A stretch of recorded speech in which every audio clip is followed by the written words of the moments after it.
mid-2010s, scary internet videos had become fully mainstream. For me, my big entry into your hand things and there's nothings and Agamemnon counterparts, I'll never be able to say that correctly, were compilation channels like Top 15s. Later he became Chills, but this was back in just the Top 15s days. Mikhail later describes this spider as being the size of a full-grown pizza. So I've seen some people question if I'm the real Chills, so I think the only way to settle this once and for all is if I say the meme. But once I say it, you have to go follow me. Deal? Okay, here we go. Number 15, Burger King foot lettuce. The last thing you'd want in your Burger King burger is someone's foot fungus, but as it turns out, that might be what you get.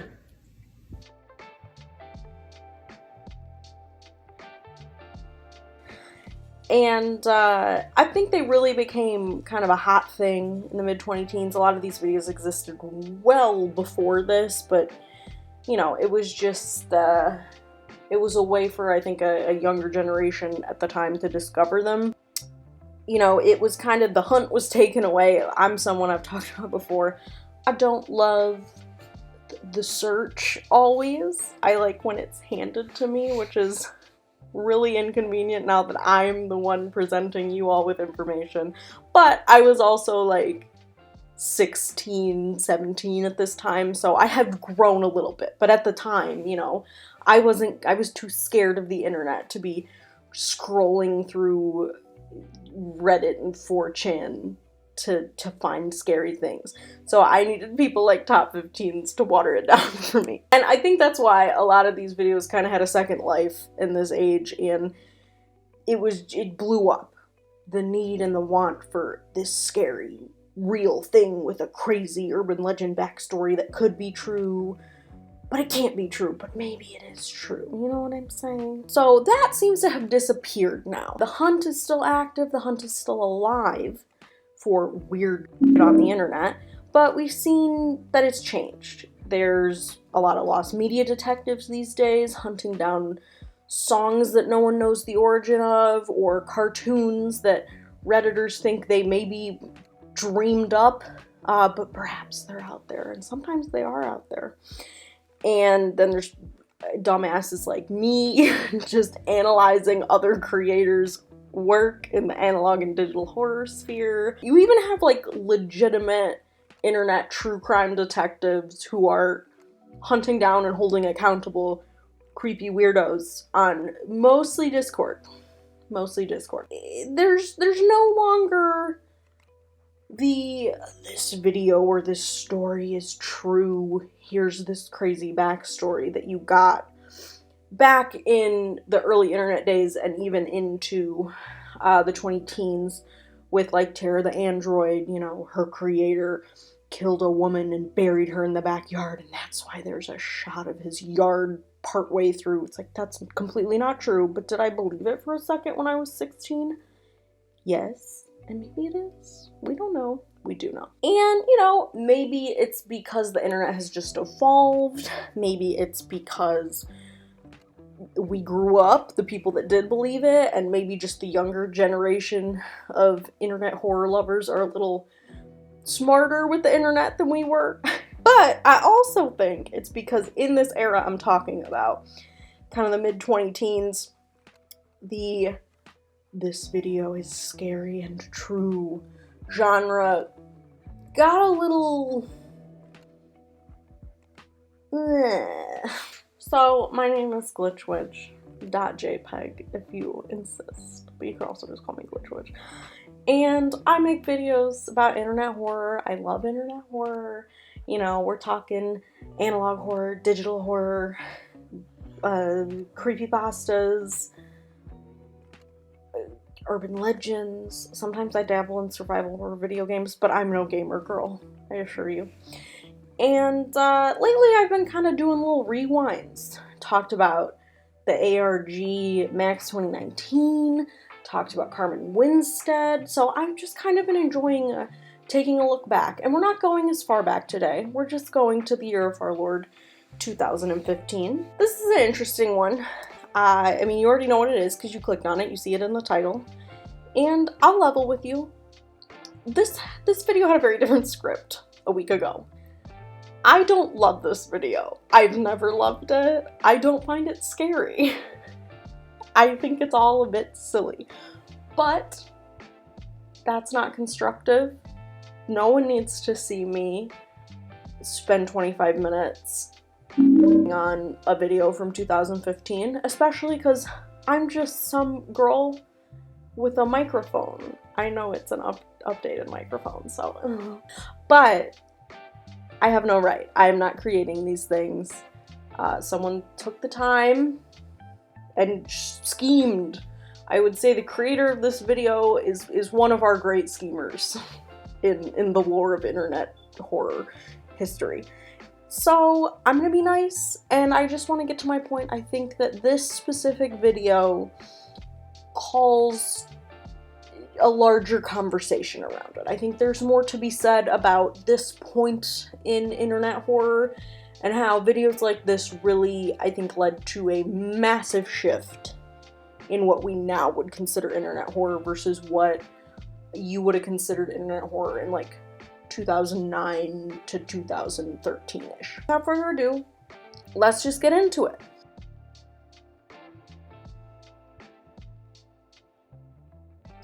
I'm gonna give you a little backstory. I'm gonna give you a little refresher. In 2015, a DVD was mailed to a Swedish tech blog called GadgetZZ or Gadgets. I'm gonna say GadgetZZ because I sound like an idiot if I say Gadgets. That contained a now infamous video, which the blogger called, I'm gonna have to say this so many times in this video, and I'm gonna mess it up every time. 11BX 1731. As I look back at this footage, I say the name of this incorrectly so many times, which I literally had it written down correctly in front of me. It is 11BX 1371. I am looking at the file name right now so that I have it correct. But I keep saying 11BX, I think 3117 or something like that. I'm not re-recording this over that. It's just proof that either I have dyslexia or this is just a bad name for a video. So I'm just gonna do a little like flash of how many times I get it incorrect because that's funny at least. So enjoy bullying me. I encourage you to bully me. It's so dumb. Okay, bye. 11BX 1731. Named for the string of letters that was written on the DVD. The video contained a clip of a man, we assume, I guess, in a plague doctor costume, forebodingly standing in an abandoned building, holding up fingers and hand signs with random creepy, cryptic flashes of code and imagery throughout. And, well, that's all good and spooky scary. The big scary thing was actually within the audio.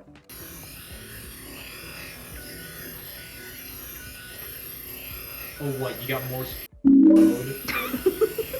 I'll get into that in a second. Despite the media buzz that ensued, which I will also get into in a second, from this DVD copy, it appeared online before being mailed to Mr. GadgetZZ. So, it first appeared on X, on 4chan, as a Dropbox link, and that original poster claimed that he found the DVD abandoned on a park bench. And it also appeared on YouTube before GadgetZZ posted about this. It's with attached binary code that translated to Spanish phrases alluding to death and impending doom, and once uploaded by a channel called Parker Warner Wright. Remember that name, it will be important later. I know I'm hitting you with a lot of remember this, it will be important later, but such is 11BX 1731. After GadgetZZ's owner, John Eric, forgive me Mr. John Eric, Krabichler, I'm gonna go with Krabichler, posted about the DVD and asked internet sleuths to figure out what the heck these codes were all about. He said he wasn't really about decoding, but he wanted to know what was going on, so he left it to the internet. So, what was there to decode?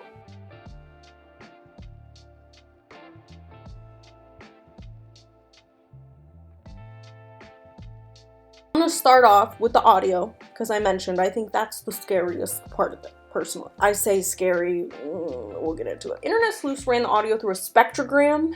I feel like spectrograms were huge around this time. Like, I saw so many people talk about spectrograms online. I still don't fully understand them. It's a software that translates audio to visuals, like audio frequencies into a visual. So the person that created this clearly created the frequencies so that the visuals would come out. It's very distorted and kind of ear-shattering sounds. When they ran it through a spectrogram, they found really a treasure trove of spooky scaries. Like, it's almost too many spooky scaries. So it starts off with the text, "You're already dead," foreboding, and then shows gore images that haven't fully been sourced. Some people say that it's mannequin parts, some people claim it's stills from a movie. I doubt that it's real gore and violence. I don't believe that. I think it's probably from a movie. That's my personal opinion. And there's a big spooky skull too, which is what I mean by, like, okay, you want me to take this seriously, but there's just a big skull in your audio. If I knew how to program a skull into this current audio you're listening to, I couldn't be stopped, let me tell you. Beyond that, we're not done. There's more. It's not just the audio, it's the spooky, scary video, too. There were hidden codes within the video. They had coordinates to the White House, an anagram for the president, which was "red lips like 10th," and the phrases, quote, "The eagle infected will spread his disease. We are the antivirus, we'll protect the world body," and "strike an arrow through the heart of the eagle."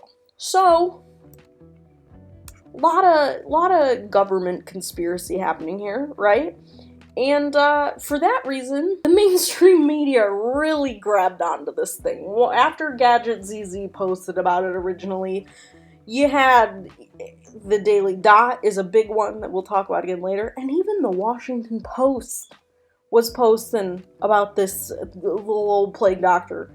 So we jumped right out of the internet and into mainstream news media, which is kind of crazy. I feel like that really didn't happen at this time. I feel like maybe now you'd see something like that a little bit more, but this is huge. This is big. You know, it's left the internet. It's being mailed. It's in the Washington Post. I know I keep saying that it's in the Washington Post, but I genuinely cannot believe the Washington Post published an article about this video of all videos. The Daily Dot, I'm going to call them the kind of the meat journalists of this story, because they ended up getting in contact with the most likely candidate for the creation of this.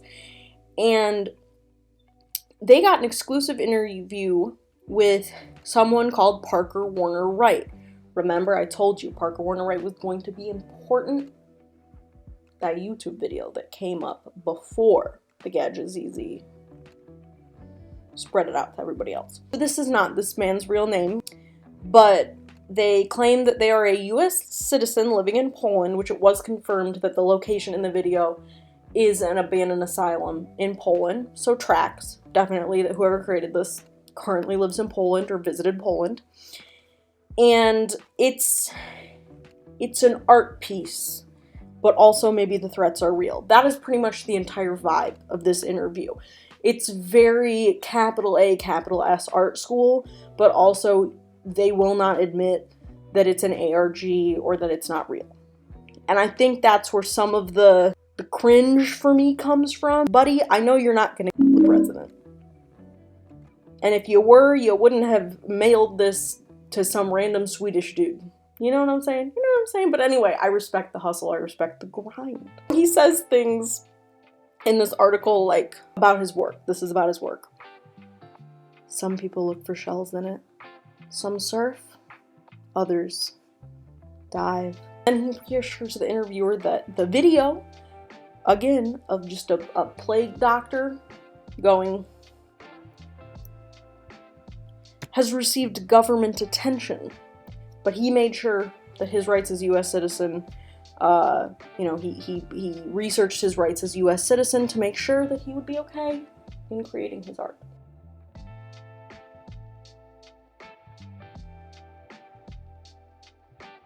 He does affirm the DVD being dropped in other public places story that we had seen earlier on X, claiming he dropped them in a metro in Poland and on a park bench, and then a file also on 4chan.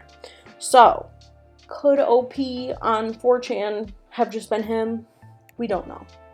I'm not going to get into it. In my original draft of the script, I really did everything I could to debunk this, but that is not the video I want to be making right now. He said the virality of the video has no effect on him, and he would have continued to make these regardless, even if one person saw them, because it is his art, he wants to get it out there, he must get it out there. He says, quote, "I have a call from within I need to answer." Again, capital A, capital S, art school. I can say that because I went to art school. You know, if you are watching this because you remember this video, you saw the thumbnail and you saw the little plague doctor guy and you're like, oh, what's up with that guy? Where's he been? You may be surprised, like I was, to learn he is still making videos, and the most recent was uploaded a year ago. Some of them are connected directly to this, some are different projects, but it's the same vibes. Like, he has a style. Let me get to my point.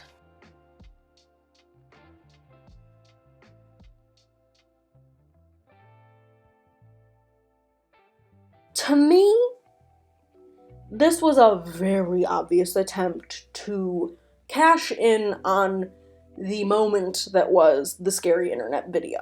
This is textbook. This is like if you hired a corporation to try to make an ARG.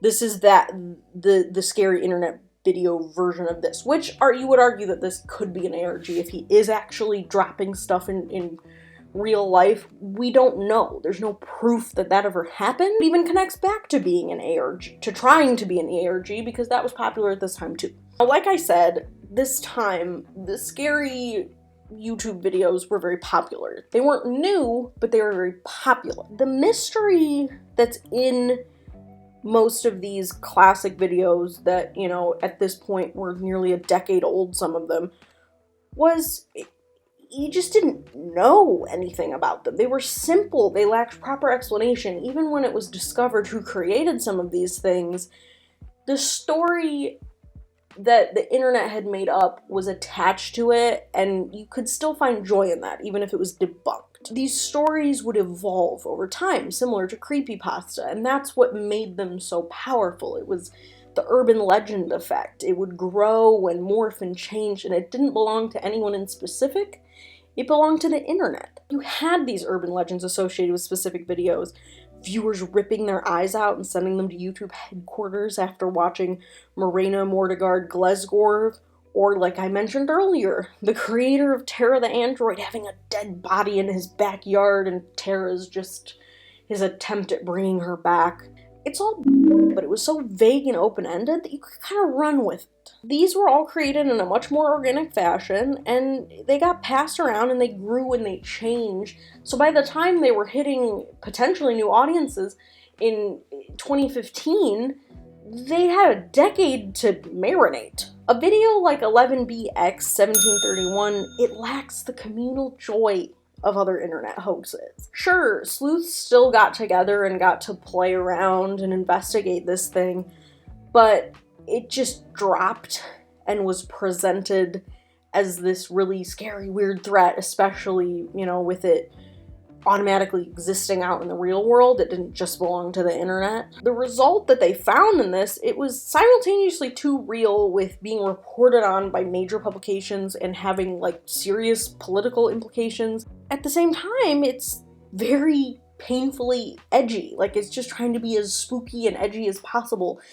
Gore images and weird code and scary masks and spooky skeletons. It's just all too much in one project. It's like throwing everything at the wall and hoping that it sticks. I think, this shows that old PWW lacks a certain respect for the medium of the spooky video, in a same way that I would say a modern creator, Urban Spook, does. He claims he's never seen a single analog horror video, which I don't believe personally, but regardless, if we are to believe him, that shows a complete lack of respect for the medium in which he's working. You should know what's going on in the medium you're working in. You don't have to be best friends with other creators, but you should at least do your research. There's an air of superiority with the creator of this video, at least the person that spoke to the Daily Dot. He's an artist, and his art is bigger than the internet. It can't just be dropped on 4chan, it must be dropped on a park bench. Kinda lame. It kinda makes you feel disrespected as someone who's living on the internet, loving the internet.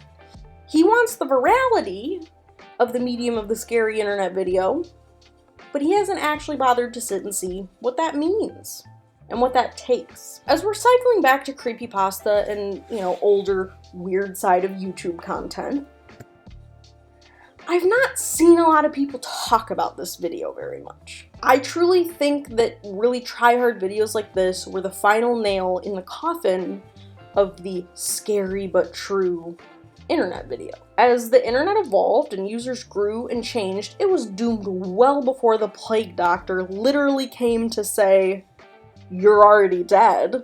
But out of it, internet horror evolved and began focusing on different things like unfiction and later analog and digital horror. Around when this came out, ARG and unfiction projects like Ashlogs, Daisy Brown, and Hi, I'm Mary Mary were already up and running and doing really well, so the changing of the guard was already happening. I think really it was for the best. It was a natural evolution. Like I said, the creators of these original spooky, scary videos often didn't even consent to being a spooky, scary video. A lot of them were really innocent and not even that scary. Some of them were art projects, some of them, like Terra, were literally ads for products. So you see a shift into creators taking ownership of scary content, like with ARGs, unfictions, and analog horror. And I've spoken about that at length on my channel, that I think the shift from like the creepypasta and things like this into, analog horror and digital horror and all that stuff, I think it's good. And you look at someone like Chris Straub, who I would consider like the OG king of internet ownership, internet horror ownership.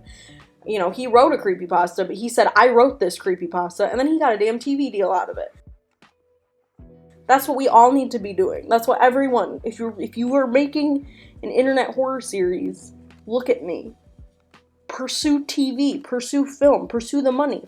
Kane Pixel's got an A24 deal. That's awesome. I want everyone to get an A24 deal. It's great to see the variety of what internet horror can be and what it can produce, and, see the respect that these creators have for the community surrounding them. And that's just something that I think our plague doctor friend didn't really have. And it's kind of a shame, because I think if he had waited just a little bit, or not presented it in such a cliche way, he could have really been an interesting part of what internet horror evolved into, but he kind of got left in the past. What do you think about all this? What do you think of the video? Did you find it scary originally it came out? Did you already find it hack from the moment it appeared? PWW, King, if you're watching this, I'm sure you think I'm an idiot, and that's fine. I understand. I may have gone to art school, but I am not an artiste. What are other videos that you would consider, the end of the scary internet video? I'm sure this can't be the only one.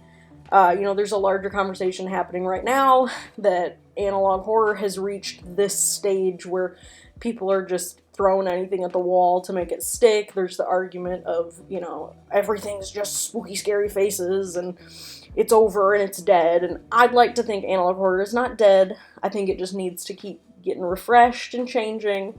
And it's because it is inherently fiction, it can grow and change. Whereas the spooky, scary internet video that's real was destined to die. There was just no sustaining that. And, I bully people who get nostalgic over the 80s, but I sit here and I'm nostalgic for 2011, as this is the third video I've made about, you know, decades old internet horror. So I really am at a moment where I do miss kind of, I don't know, the blissful ignorance of the spooky, scary, it's real YouTube video. The weird side of YouTube, as they always called it. So, you know, what were some of your favorite weird side of YouTube videos? What were some you hated? Let me know. I hope you enjoyed. You know, don't just put random DVDs into your computer. I would say 9 out of 10 times they are not art projects, they are viruses. That's your glitch witch advice of the day. Thank you for watching. Bye!